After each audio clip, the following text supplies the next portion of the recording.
Welcome to the No Vacation Required podcast, where we break down tired traditions and outdated thinking by asking the question, why are we still doing that?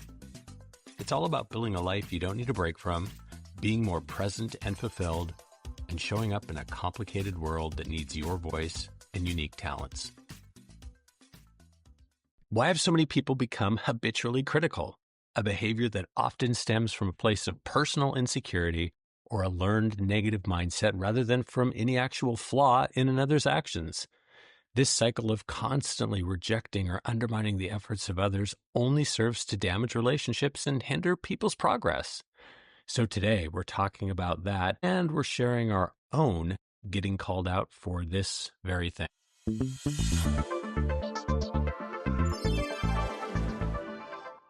Now it's time for a segment we call Mindshare, where we tell you what's on our mind over the last week. And I'm going to keep it very simple today. Oh, you're jumping right in. Yeah. Okay. It's my turn. Because I'm excited to share my Mindshare. Yeah, I'm going to keep it simple. It's October in Seattle. The weather has been so beautiful, stormy, rainy. Would you say sublime? Sublime. It's been sunny too. It's been sunny. Yeah. This is our jam. Yeah. And I am eating it up. So that's where my mind's been. Lots of things going on this week, but I'm just enamored with the October weather. Okay, hold on. I'm going to quickly file that under grateful. Grateful. Okay, let me see. Good. Yes. What's yours? I'm going to be a total BB basic and say that this year I decided to take the big leap. Any guess what this is? No. So you get nervous about taking the leap because you get attached to your iPhone. Okay. Yeah. You know this. You get attached to your iPhone. I remember, what was it? I was so attached to the 6 or whatever, and I waited for all of these cycles, and then we were at Lake Como, and I dropped it like 3 inches to the ground somehow. And because it's Lake Como and everything's like beyond granite or whatever, it completely shattered the screen. So I was like forced into an upgrade or whatever. Yes. But anyhow, well, hold on. You had a 6S and you held on to it for like 4 years. Yeah. And the navigation stopped working. And it was a mess. And I kept telling you, please upgrade. Yeah. And you're like, no, I like it. It feels good in my hand. Okay, go ahead. But we know how this is. So last I had the 15. And the phones have been so great. They've always been great, but they're so like everything you need. They're everything you need. So like, why do you need to upgrade? But I was so intrigued by the 17 Pro having supposedly, a much better camera and video capability, to which I'm like, how much better can it get? What do we need? So I took the leap. And I got the 17 Pro, and I'm sitting here staring at my new 17 Pro, and I'm thrilled with it. So if you are thinking about upgrading, it's your year. And I recommend the 17 Pro, because that video, from somebody who doesn't even really use much video, that video zoom is bonkers. Yeah, it's a very nice looking phone, and I'm going to wrap it right back to my October weather statement.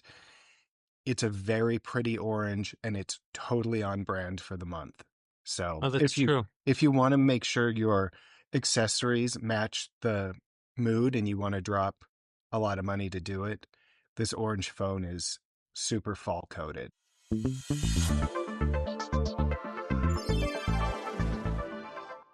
So this week, it's all about, why is there so much naysaying?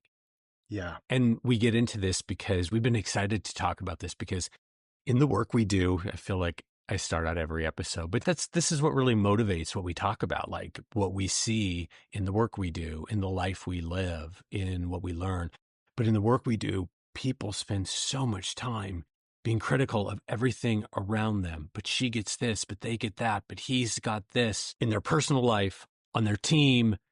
And it's like, quit thinking about that. It's going to do you nothing. And as an interesting side note, we have something happening in our personal realm right now that we have absolutely no control over. It's about loved ones we think are making bad decisions. And we just realized last night, like, we can't be giving our attention to this. It is not our place to get involved in this. Like, we cannot be naysaying this to death because life is going on for people. People are making decisions, and we need to focus on ourselves, the two things we can control.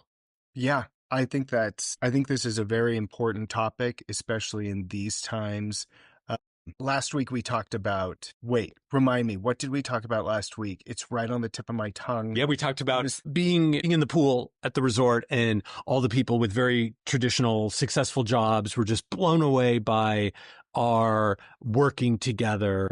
And of course, being married, and oh my gosh, it's so amazing and weird. How do you do it? And talking about how we don't get into this a lot Yes. because we don't want to be people's experiment about this crazy different life. You remind me what I was going to say, though, Yeah. that we talked about being the kind of person who is happy for other people Yeah. and not examining the world as if it's a referendum, as if people's wins, as if their life choices, the things that make them happy, are a referendum on your choices and your life. Instead, lifting other people up, even if it is not something that works for you or that you understand. And I think this is to the point of this podcast today. Totally. So this is the scenario.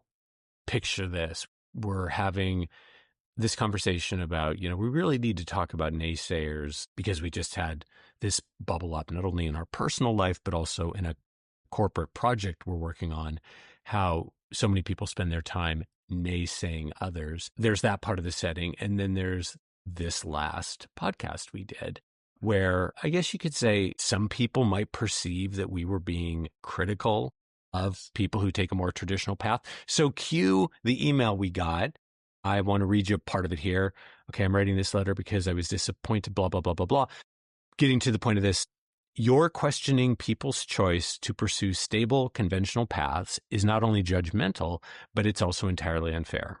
Not everyone seeks or desires the same non-traditional opportunities, and it's disrespectful to belittle their success just because it fits into a mold that you do not prefer. Well, you could have knocked me over with a feather because I have a Yes. lot to say about this. First of all, yes, and I completely see how somebody could perceive that. But then Caanan reminded me Yeah. of a very important truth. Yes. We have a podcast for a very specific niche of people who are looking to build unconventional lives, who are looking to question convention, who are looking to think outside the box and examine the the social orders and the constructs and all the things that keep us in very traditional lives. And so that is who this podcast is for. If you are living a traditional life, or if you're making traditional choices and those make you happy, that's wonderful. Yeah, great. We fully lift that up. I will add here, though, that that is great if you have examined your life and you know yourself and you're examining your choices and you're making the choice to live a traditional life because it aligns with who you are and what you authentically want. And I'm going to say that I think most people who are in very, very traditional roles have not done that work. So yeah, I was really happy to have gotten this letter, and it did give me that jolt of emotion because, of course, we of all people don't want to have people feeling badly about what we say. No, We also, inclusivity is like our brand. yeah, and it's funny.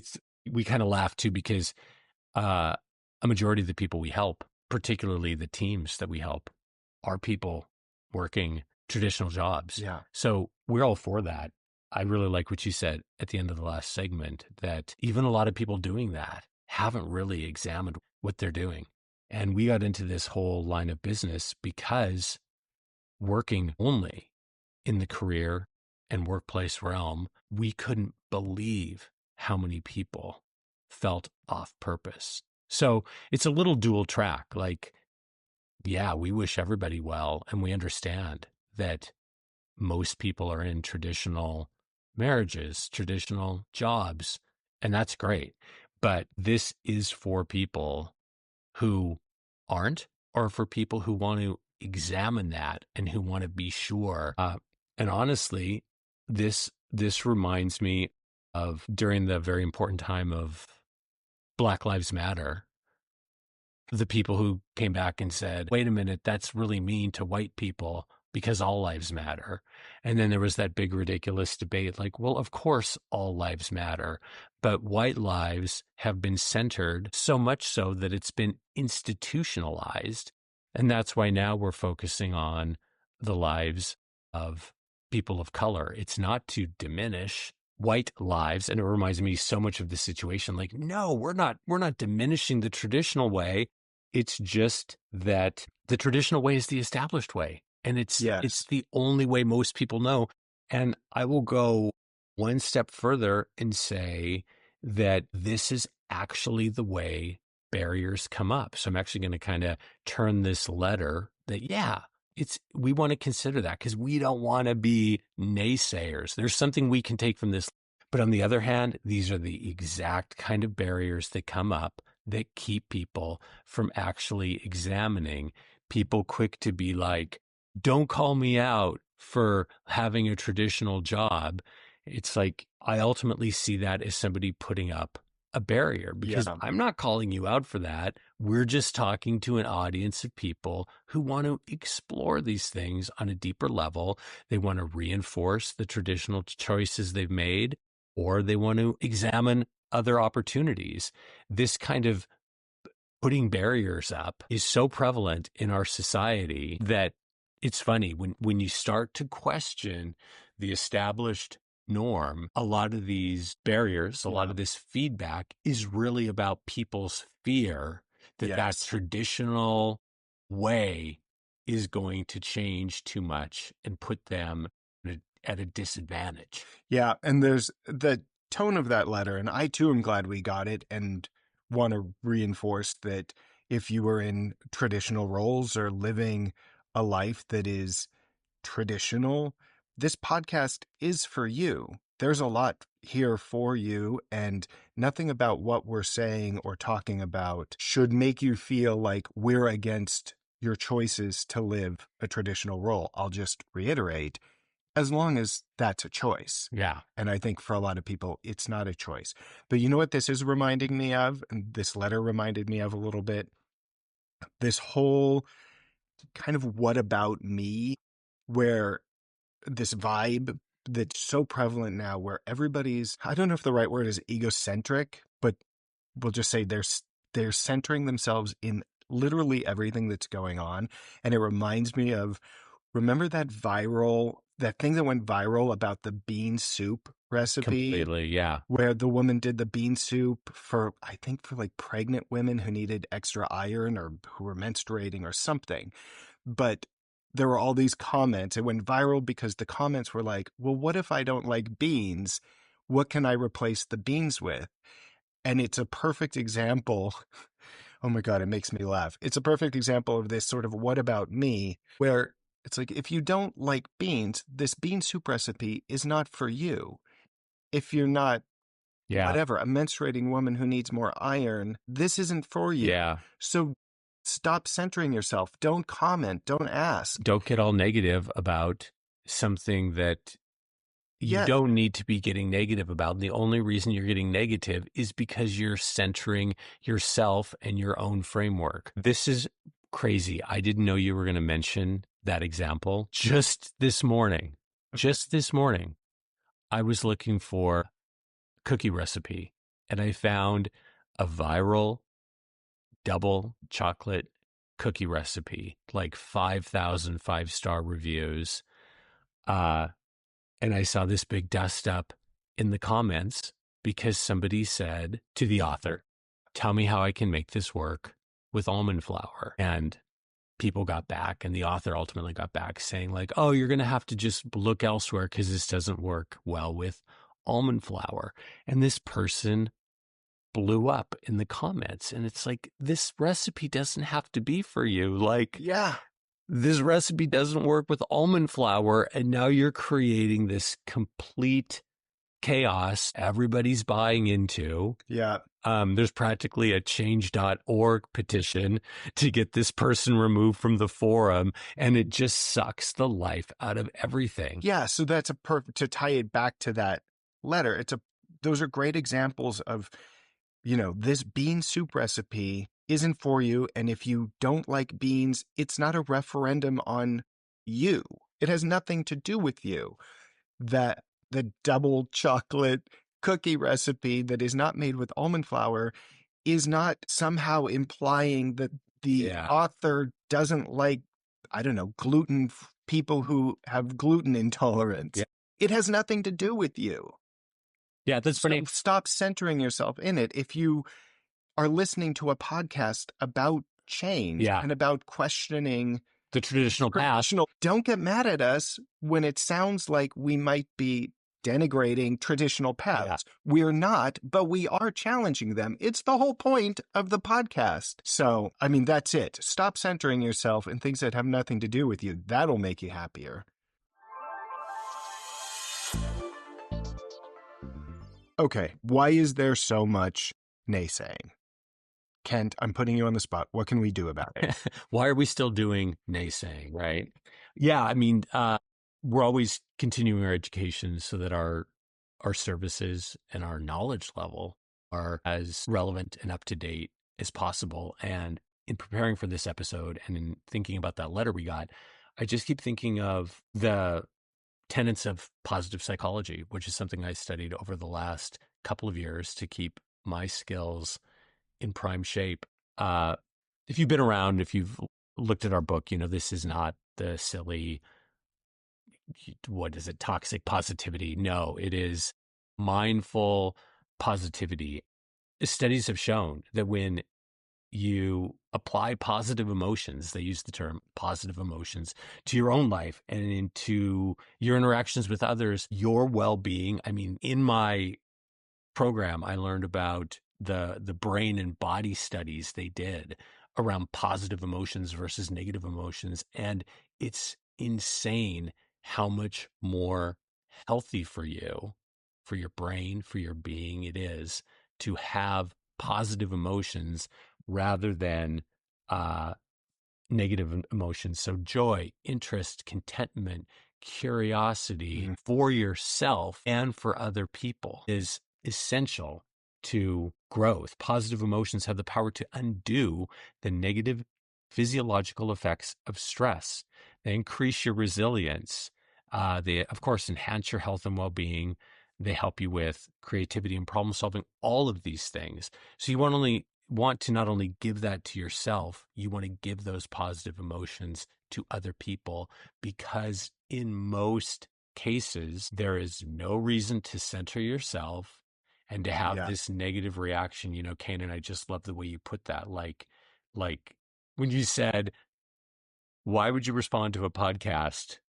Yes, about questioning traditional paths. Yeah, and then get mad. That it sounds like we're denigrating traditional paths. Yeah. Again, we're not denigrating traditional paths as long as they're examined traditional paths. I love what you're saying about positive psychology, and it just made me think, like, if you really want to center yourself in everything, think about how a positive mindset about the things that you might have typically been a naysayer about could benefit you. There's a way to center yourself in that story. So look at things that, as we're saying here, have nothing to do with you, that you might want to insert yourself in. And how about thinking, that's great. How interesting. This is what we try to do when something has nothing to do with us. It's not always easy. We're both INFJs, we're guides. We like to get into things, but there's a lot in the world that has nothing to do with us. There's a lot of things that are interesting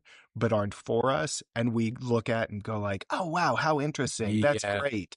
You're touching on, back to positive psychology, you're touching on really the tenets of the upward spiral, which is like you're just practicing putting these good thoughts, positive focus into your own life, and it creates out into your own life and out into the world. It creates a virtuous cycle of positive emotion, generating positive emotions not only in you and in others. So it's the upward spiral thing where if you do what you're saying, where you're just like, just be happy. You're putting that out there and you're generating all these brain processes in yourself and in the other person or people that starts to create the same effect and then outcome for them. And I'll just add, because I think it's important to say, back to your comment about positive psychology is not toxic positivity. It's important to approach the world with a positive mindset, get into that upward spiral, Yeah. because you need that energy, because there is a lot in the world that does have to do with you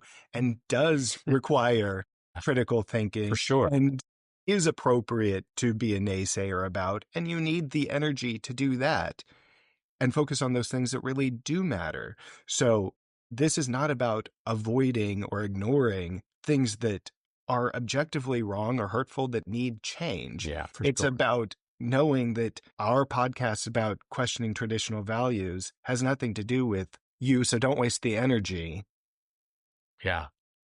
The bean soup has nothing to do with you as somebody who doesn't like bean soup. Don't waste the energy. There's a lot of other places you need to put that energy. Instead, approach the world with this general sense of positivity, this curiosity, as you said, this that's great attitude, Yeah. and save all your energy for the things that really do Yeah. And that's exactly what matter this is to all you. about. I want to close with one final thing I was thinking of, that in therapy training and coach training, there's a lot of focus on helping clients to get comfortable being able to have things happen that don't align with your me-centric view. Of course, Yeah. me-centric because it's your life. And I'm thinking about this so much because of this personal thing in our lives happening where, it's easy to infer what's going on. What does that mean?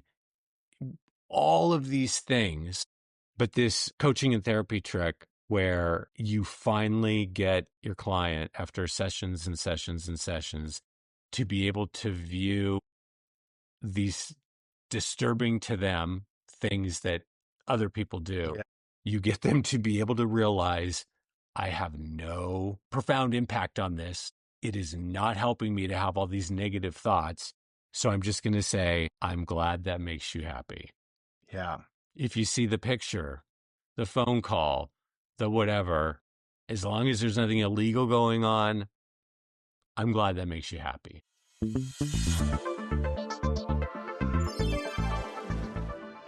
It's time for Worth the Time.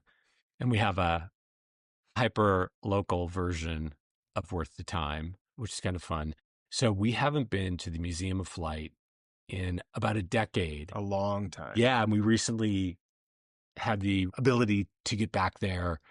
And we just thought, I can't believe this is right here in Seattle. It's so cool.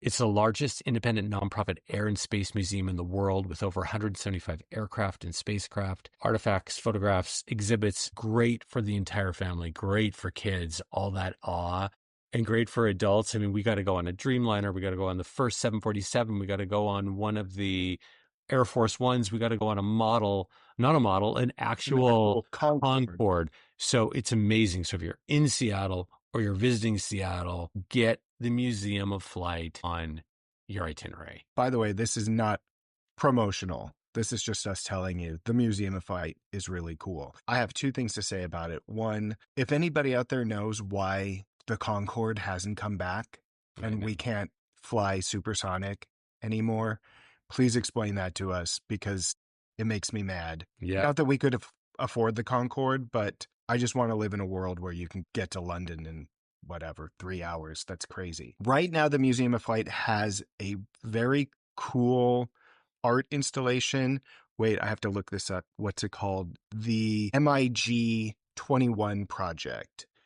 And I'm just going to read this because if I act like I actually remembered this, you'd all see right through it. It's a South African artist, Ralph Simmons' 5-year multidisciplinary project. Listen, he beads weapons of war like AK-47s and fighter jets covered in beads. It's really beautiful. They have a fighter jet that's all beaded and it's very cool. Yeah. And the idea is to kind of reclaim the narrative, like yes. make something really beautiful and striking out of these weapons of mass destruction. So it's a really cool temporary exhibit at the Museum of Flight. So if you're not only in Seattle or visiting Seattle in the next, I think, 3 months, then you'll be able to hit this exhibit as well. Thanks for listening to the No Vacation Required podcast. For more information, including services designed to help you build a life you don't need a break from, check out novacationrequired.com. And if you found this information helpful, please subscribe.